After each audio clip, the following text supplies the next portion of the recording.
Hello all, welcome to my channel Kalyani the home chef. ఈరోజు మన ఛానల్లో బ్రేక్ఫాస్ట్లోకి సూపర్ టేస్టీగా చట్నీని ఎలా ప్రిపేర్ చేయాలో తెలుసుకుందాం. ఇది ఇడ్లీ, దోశ, ఉప్మా ఏదైనా చాలా బాగుంటుందండి. ఇప్పుడు ఇది ఎలాగో ఒకసారి చూద్దాం. ముందుగా దీనికోసం స్టవ్ వెలిగించుకొని ఒక ప్యాన్ పెట్టుకొని అందులో 2 టేబుల్ స్పూన్ల మినపప్పుని వేసుకోవాలి. ఇలా వేసుకున్న మినపప్పుని బాగా ఫ్రై చేసుకోవాలి. మంచి కలర్ వచ్చేంత వరకు ఫ్రై చేసుకోవాలి. ఇలా ఫ్రై చేసుకున్న తర్వాత దీనిని ఒక ప్లేట్లోకి తీసుకొని పక్కకు పెట్టుకోవాలి. ఇప్పుడు ఇదే ప్యాన్లో 2 టేబుల్ స్పూన్ల శనగపప్పును కూడా వేసుకొని బాగా ఫ్రై చేసుకోవాలి. మంచి కలర్ వచ్చేంత వరకు ఫ్రై చేసుకోవాలి. ఇలా ఫ్రై చేసుకున్న శనగపప్పుని కూడా ఒక ప్లేట్లోకి తీసుకొని పక్కకు పెట్టుకోవాలి. ఇప్పుడు ఇదే ప్యాన్లో 100 గ్రాముల పల్లీలను కూడా వేసుకొని బాగా దోరగా వేయించుకోవాలి. పప్పులు కానీ పల్లీలను కానీ స్టవ్ని మీడియం ఫ్లేమ్ మీద పెట్టి మాత్రమే చక్కగా వేయించుకోవాలి. ఇలా వేయించుకున్న పల్లీలను కూడా ఒక ప్లేట్లోకి తీసుకొని పక్కకు పెట్టుకోవాలి. ఇప్పుడు ఇదే ప్యాన్లో 2 టేబుల్ స్పూన్ల ఆయిల్ని వేసుకొని ఆయిల్ వేడయ్యాక 5 నుంచి 6 పచ్చిమిర్చిని ఇలా సన్నగా కట్ చేసుకొని వేసుకోవాలి. వీటిని 1 నిమిషం పాటు బాగా ఫ్రై చేసుకోవాలి.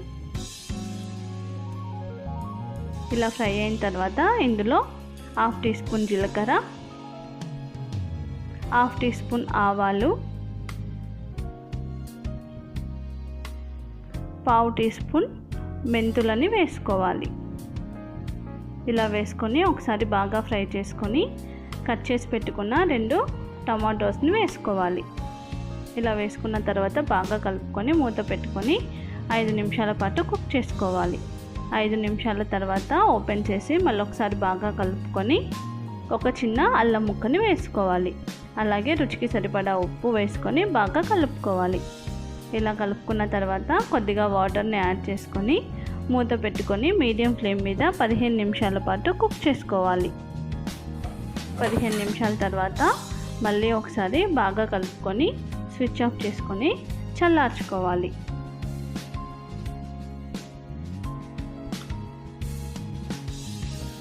ఇప్పుడు ఒక గ్రైండర్ జార్ తీసుకొని అందులో ముందుగా మనం వేయించి పెట్టుకున్న మినప్పప్పు, శనగపప్పు, పల్లీలను వేసుకోవాలి.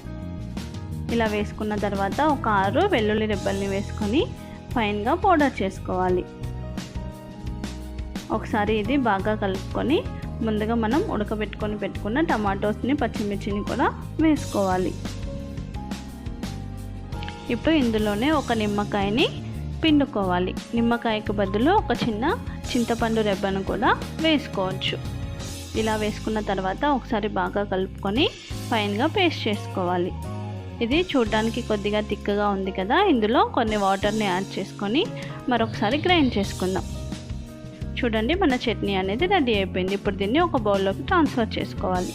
స్టవ్ పైన ఒక చిన్న కడాయి కానీ ఇలా స్పూన్ కానీ పెట్టుకొని ఆయిల్ని వేడి చేసుకొని ఆవాలు, జీలకర్ర, ఎండుమిర్చి, కరివేపాకు, కొద్దిగా పసుపును కూడా వేసుకొని ముందుగా మనం ట్రాన్స్ఫర్ చేసుకున్న బౌల్లోకి వేసుకోవాలి. అంతే అండి, ఎంతో easy and tasty chutney ready అయిపోయింది. ఇది బ్రేక్ఫాస్ట్లోకి చాలా బాగుంటుందండి. ఈ రెసిపీ కనుక మీకు నచ్చినట్లయితే ఒక లైక్ చేయండి, మీ ఫ్రెండ్స్తో షేర్ చేయండి, అలాగే నా ఛానల్ని సబ్స్క్రైబ్ చేసుకోండి.